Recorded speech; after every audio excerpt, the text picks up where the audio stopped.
Lucas, capítulo de número 13. Nós estamos, hoje é o 7º elo da campanha profética O Desatador. Então se prepare, porque áreas da tua vida serão desatadas nessa noite. Eu só preciso de 2 pessoas para concordarem comigo, diz a Bíblia.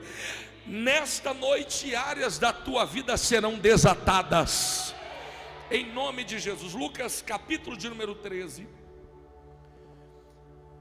a partir do versículo de número 10. Lucas, capítulo 13, a partir do versículo de número 10. Vamos ler alguns versículos. Certo sábado, Jesus estava ensinando em uma das sinagogas. E ali estava uma mulher que tinha um espírito que a mantinha doente havia 18 anos. Quantos anos?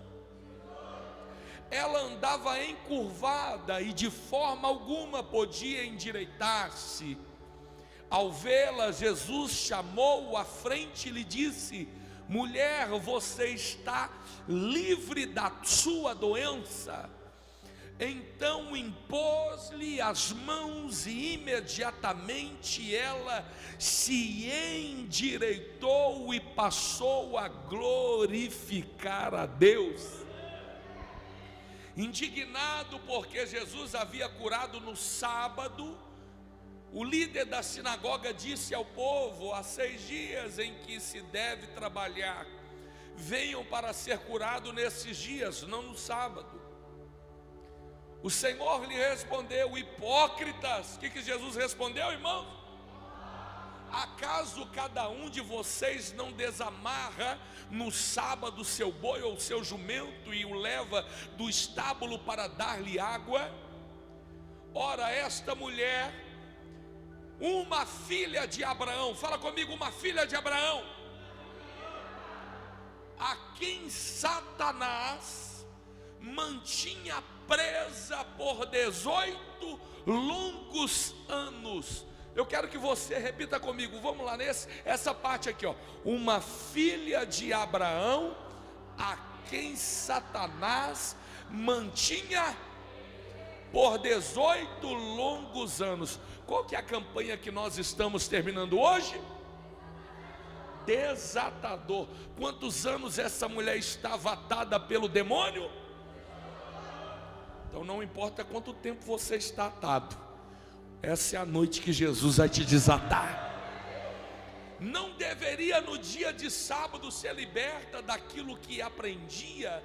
E 17, tendo dito isto, todos os seus oponentes ficaram envergonhados, mas o povo se alegrava com todas as maravilhas que ele fazia. Esse versículo aqui é poderoso, que eu preciso que você leia comigo, porque essa noite é a noite da vergonha do diabo e é a alegria do povo de Deus, amém? Vamos lá, toda a igreja, 1, 2, 3. Tendo dito isto, todos os seus oponentes ficaram envergonhados, mas o povo se alegrava com todas as maravilhas que ele fazia.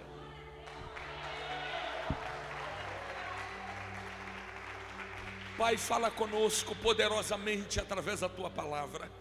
Esta é a noite em que será decisiva, em que toda atadura, tudo aquilo que tem atado a vida deste povo, nunca mais irá atar, em nome de Jesus. E você diz amém, e pode se assentar com a bênção de Deus. Queridos, esperar é viver na expectativa de que alguma coisa pode acontecer. E muitas das vezes os anos vão se passando e a pessoa fica naquela expectativa que alguma coisa vai acontecer, de que algo pode acontecer. E quem vive na expectativa, pode ser que aconteça, mas também pode ser que não aconteça. Agora, viver crendo é diferente de viver na expectativa. Fala para o seu irmão, você está na expectativa ou você está crendo? Por quê, pastor? Viver crendo é viver como se já tivesse acontecido. Vou repetir: Viver na expectativa é esperar que alguma coisa boa pode acontecer. Não tem nada errado concernente a isso. Mas viver crendo é viver como se eu já estivesse vivendo um milagre. É viver como se eu já tivesse de posse do meu milagre. É como se já estivesse acontecendo aquilo que eu desejo, porque Deus não satisfaz, Deus não realiza o desejo do corpo, Deus realiza o desejo do nosso coração. Deleita-te no Senhor e Ele satisfará o desejo do seu coração. E essa noite você tem duas opções: ou você sai daqui na expectativa, ou você sai daqui crendo. Tem alguém que vai sair daqui crendo? Sair crendo é sair se comportando. As tuas atitudes a partir de hoje serão de alguém que já está vivendo o milagre. Talvez ele não aconteceu ainda, mas é como se já tivesse acontecendo. Então você vai sair daqui nesta noite crendo, vivendo e acontecendo e recebendo e andando como se já tivesse dentro do teu milagre. O texto que nós lemos aqui começa dizendo que Jesus ele estava na sinagoga ensinando. Jesus regularmente estava na igreja. Jesus regularmente estava na casa do Pai. Jesus ele andou 96 quilômetros para ser batizado pelo seu pastor. E qual a desculpa que às vezes você dá para não vir na igreja adorar a Deus? Qual é a desculpa que às vezes você tem dado para não vir adorar a Deus, para não vir cantar, para não vir receber, para não se assentar, se alimentar da palavra de Deus, irmão? Então Jesus regularmente ele estava no templo ensinando, ele estava na casa do Pai. Certa vez Jesus se perdeu, os pais perderam Jesus e procuraram Jesus em toda a festa. E aonde Jesus estava? Na casa do Pai. Então fala para o seu irmão assim: não deixe de estar na casa do Pai. Fala para ele. Esse texto que nós lemos conta-nos, a protagonista dessa história é uma mulher, e o texto a chama bem claramente de filha de Abraão. E essa mulher sofria há longos anos de sofrimento, a saber 18 anos, de um espírito de enfermidade que fazia esta mulher ser encurvada. O texto diz que Satanás atormentava esta mulher. Um espírito de enfermidade estava atando a vida dessa mulher, atando os sonhos dessa mulher, atando os projetos dessa mulher, de modo que 18 anos esta mulher, ela se manteve encurvada, diz o texto. Vivia na sinagoga, diz o texto. Ela sempre, embora tinha esta enfermidade, era atormentada por esse espírito de enfermidade, ela estava na sinagoga. Mesmo sofrendo, mesmo atormentada, ela não deixava de estar na igreja. Mesmo o inimigo se levantando contra ela, mesmo o inimigo colocando a enfermidade, ela não deixava de estar na igreja. Mesmo passando por lutas, mesmo passando por provações, não deixe de estar na igreja, não deixe de estar na casa de Deus. Tem alguém comigo aqui? E o texto diz que era uma filha de Abraão. Diga comigo, filha de Abraão. Você se lembra que quando Jesus ele entrou na casa de Zaqueu, Jesus também disse: este também é um filho de Abraão. E aqui Lucas também ele vai usar esse termo, vai dizer que ela era uma filha de Abraão. E se ela era filha de Abraão, ela também era herdeira das promessas que o Senhor havia feito a Abraão. Fala para o teu irmão assim: tu é herdeiro das promessas. Diga: busque os teus direitos, Todo herdeiro, ele tem direito, ele tem acesso às promessas. Paulo nos diz em Gálatas capítulo 3, versículo de número 29, Paulo diz: e se sois de Cristo, também sois descendentes de Abraão, vírgula, e herdeiros segundo a promessa. Ou seja, tudo que Deus prometeu para Abraão, Gênesis capítulo 12, o Senhor disse para Abraão: eu te abençoarei. Segunda promessa: te engrandecerei o nome. O Senhor disse para Abraão: tu serás uma bênção. Abençoarei os que te abençoarem, amaldiçoarei os que te amaldiçoarem, e em ti, Abraão, serão benditas todas as famílias da terra. Famílias poderosas Deus vai levantar através da tua.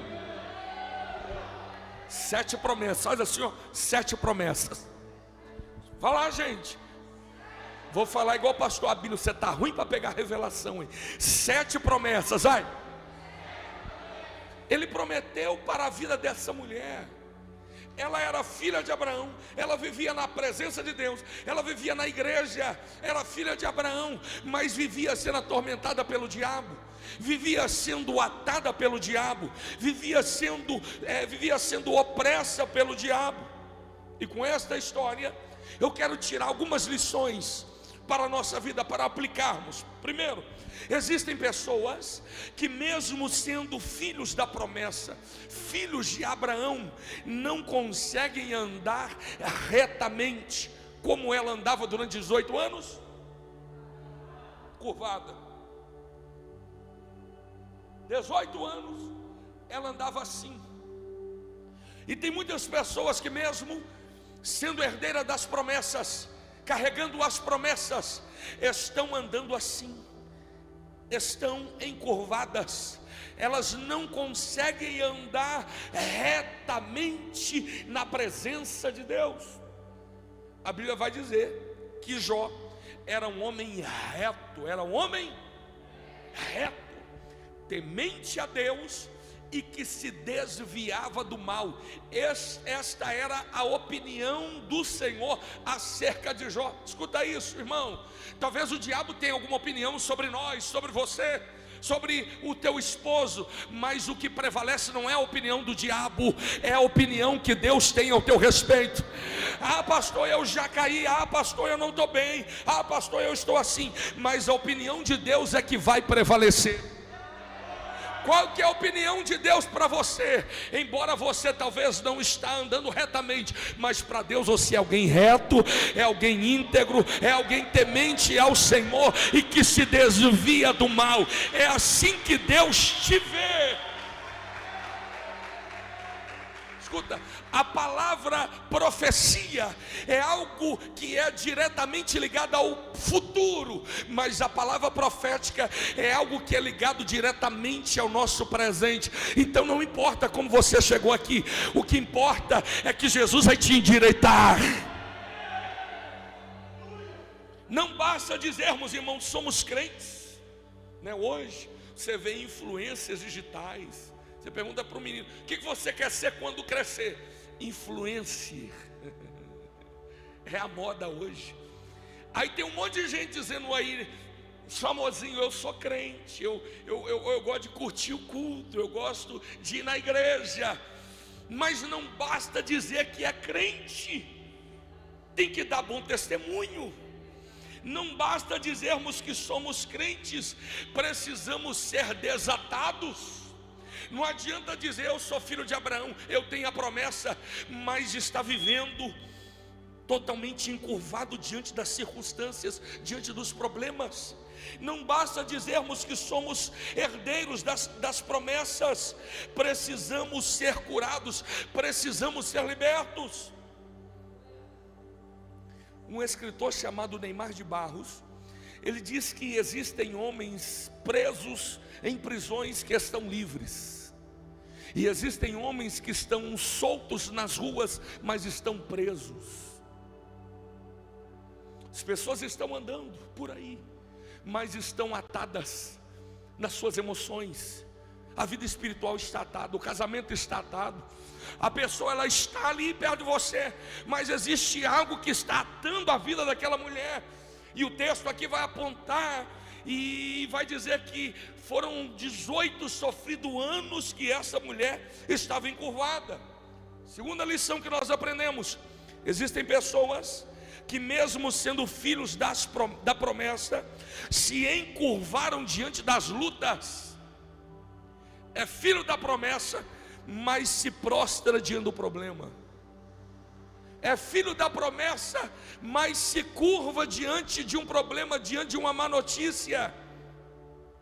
E já se acostumaram, irmão, se adaptaram às frustrações e aos fracassos da vida. O problema chegou ao filho da promessa, que é para estar firme, adorando a Deus. O diabo vai lá e encurva a pessoa, faz ela se encurvar diante do sofrimento. Aí veio a má notícia, e até parece que a má notícia no momento é maior do que o teu Deus. Aí veio, meu irmão, uma situação que você ficou sabendo que alguém está falando mal de você. Aí vai você se encurvar diante daquela situação, até mesmo parecendo que aquela palavra que foi colocada está sendo maior que o Deus que você serve.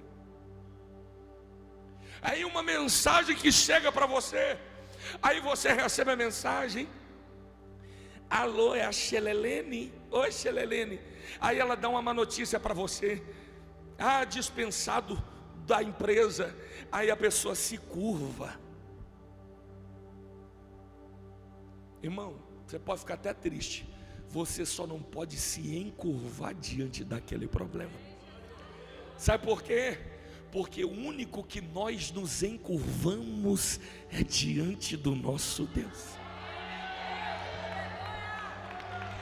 Eu não vou me encurvar diante de má notícia, eu não vou me encurvar diante de fofoca, eu não vou me encurvar diante de conversa fiada, eu me encurvo somente diante do meu Deus. Aí vem, irmão, um vento, sopra um vento, irmão, pode até balançar, mas não vou me encurvar diante do vento, não. Aí vem uma situação, uma circunstância para te encurvar. Não, eu não vou me encurvar diante dessa situação. Eu me encurvo diante de Deus para dizer para Ele: Deus, o Senhor está vendo, mas o Senhor é maior do que essa situação. O Senhor é maior do que esse problema. Fala para o seu irmão assim: para de se adaptar aos problemas. Fala para ele: ah não, eu me adaptei a esse sofrimento. Ah, eu me adaptei, estou igual camaleão, né? Eu me adaptei a essa situação, eu estou me adaptando a essa depressão, eu estou me adaptando a essa má notícia. Que se adaptar, meu irmão, ao sofrimento, que nada. Deus não te fez para se adaptar a problema, Deus não te fez para se adaptar, meu irmão, a má notícia. Deus te fez para andar sobre as águas. Ah, querido, Deus te fez para caminhar em cima desse problema. Ah, mas e se Deus não abrir? Ah, meu irmão, Ele vai fazer você passar por cima dele. Ah, eu vou me adaptar.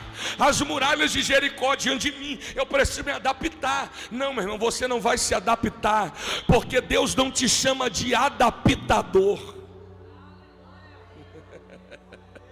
Fala para o seu irmão: você não é adaptador. Fala para ele. Paulo disse: sabemos que em todas estas coisas somos mais que vencedores por meio daquele que nos amou. Então Deus não me chama para me adaptar a sofrimento, Deus não me chama para me adaptar a depressão. Agora eu tenho que me adaptar a essa depressão. Não, Deus me chama para caminhar sobre as águas. Terceiro, existem pessoas que mesmo sendo filhos da promessa, perderam a sua fé. Está na igreja, mas perdeu a fé, não crê mais em milagre.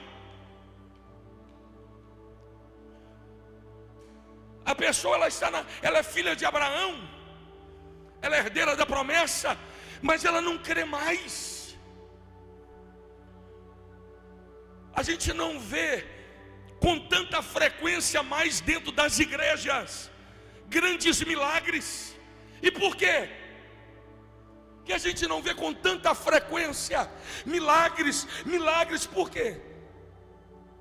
Será que Jesus não está mais naquela igreja?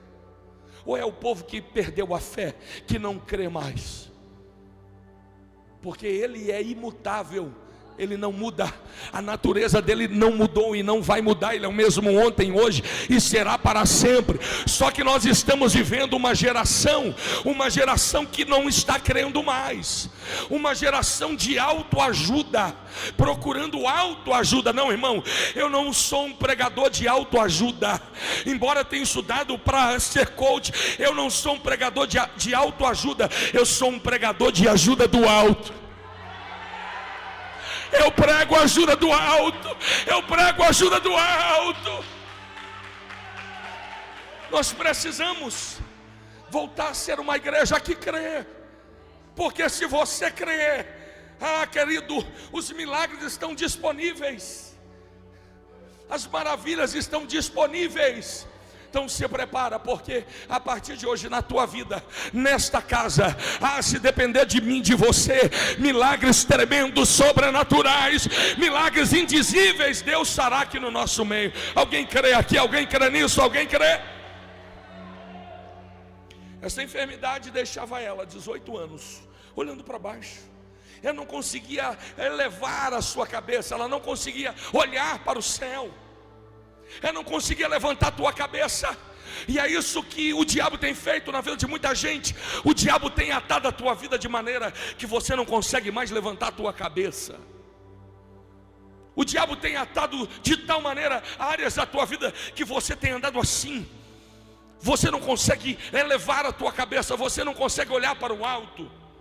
Vamos aprender o que o salmista disse no Salmo 121: elevo os meus olhos para os montes. De onde me virá o socorro?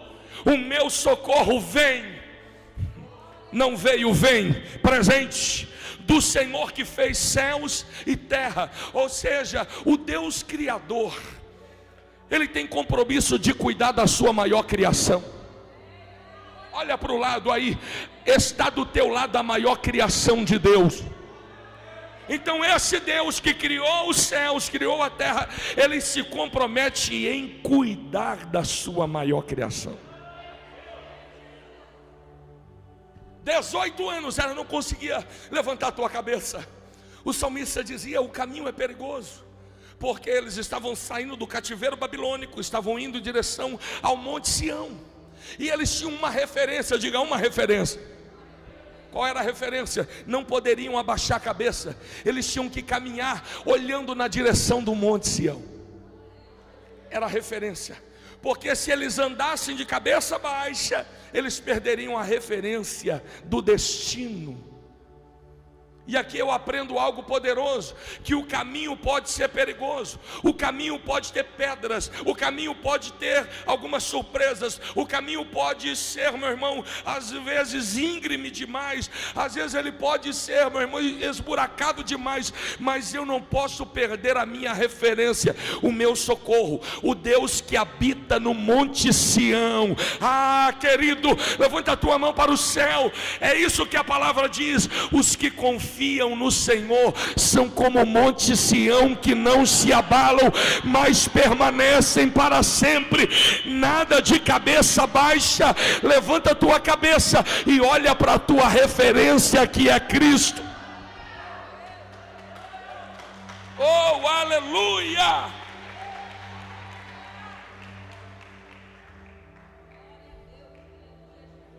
Fica de pé no seu lugar.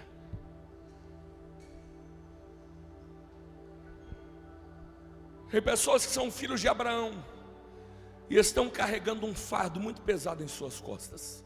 O diabo atou um fardo pesado em suas costas. Existe um peso, um fardo pesado imposto pelo diabo. Talvez um peso de um passado, de uma culpa, de uma maldição, um peso que o diabo tem colocado de enfermidade, um peso de passado, de sofrimento, de lágrima, de dor. Mas Jesus, Ele nos dá uma palavra em Mateus capítulo 11, versículo 28. Tem pessoas que estão aqui, que estão carregando uma mala de pedra sobre as suas costas, que estão carregando um peso, como esta mulher, filha de Abraão. Fala comigo, filha de Abraão, mas atada pelo diabo.